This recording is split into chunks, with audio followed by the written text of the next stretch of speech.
Punters fear ruin as betting syndicate and racing owners club, Layezy Racing, folds.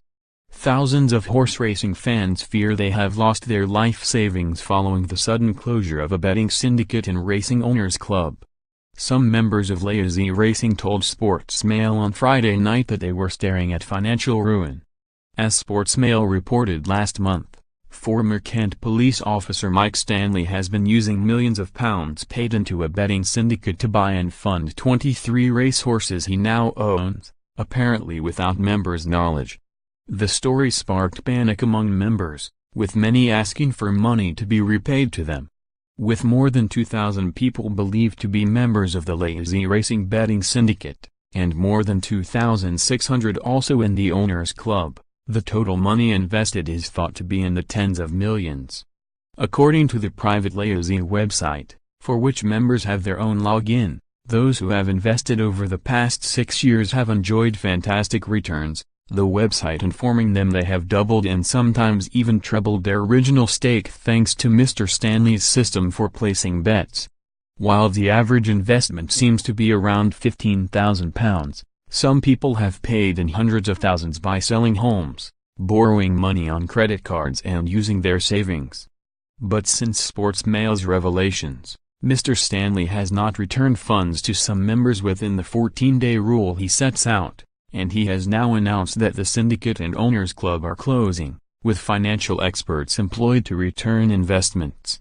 On January 23 he responded to the original Sportsmail report by assuring his members that nobody should be concerned and it was business as usual.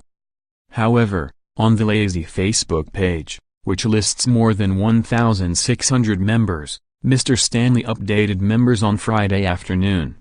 As a result of recent events and media attention, the Layezy Owners Club and betting syndicate are to be brought to a close, wrote 61-year-old Mr. Stanley. I am in the process of appointing financial experts to oversee the return of investments.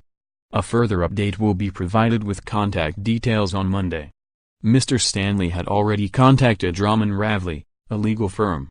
On Friday, Sportsmail asked Drummond Ravley if Mr. Stanley had sufficient funds to pay back his members.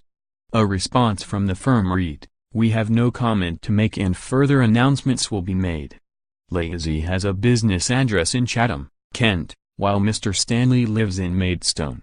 Sportsmail understands that Kent police are already in the process of making inquiries into Layezy, with some members asking to be put in contact with senior officers and others contacting their local MP. Some Layezy members have contacted this newspaper in a panic to raise their concerns, citing the fact they have been paying money into a variety of different accounts over the years. So far, Sportsmail is aware of at least 10 bank accounts. It is thought at least one member has contacted the National Crime Agency, NCA, with their concerns. When discussions have started among concerned members on the Layezy website, administrators, of whom Mr. Stanley is one, have blocked their ability to comment. Friday's Facebook post said that Mr. Stanley had turned off the comment facility. A member who has contacted Sportsmail said a fellow member had requested to withdraw £50,000, the monthly limit set by Mr. Stanley, and was told it would take 14 days to arrive. They added that when it failed to do so, they contacted Mr. Stanley, who said there was a backlog of 2 days and that it should arrive soon. Another said there had been no updates to the login page, where members can chart the performance of their investments, since January 15. Members want to remain anonymous, but one feared the worst on Friday night.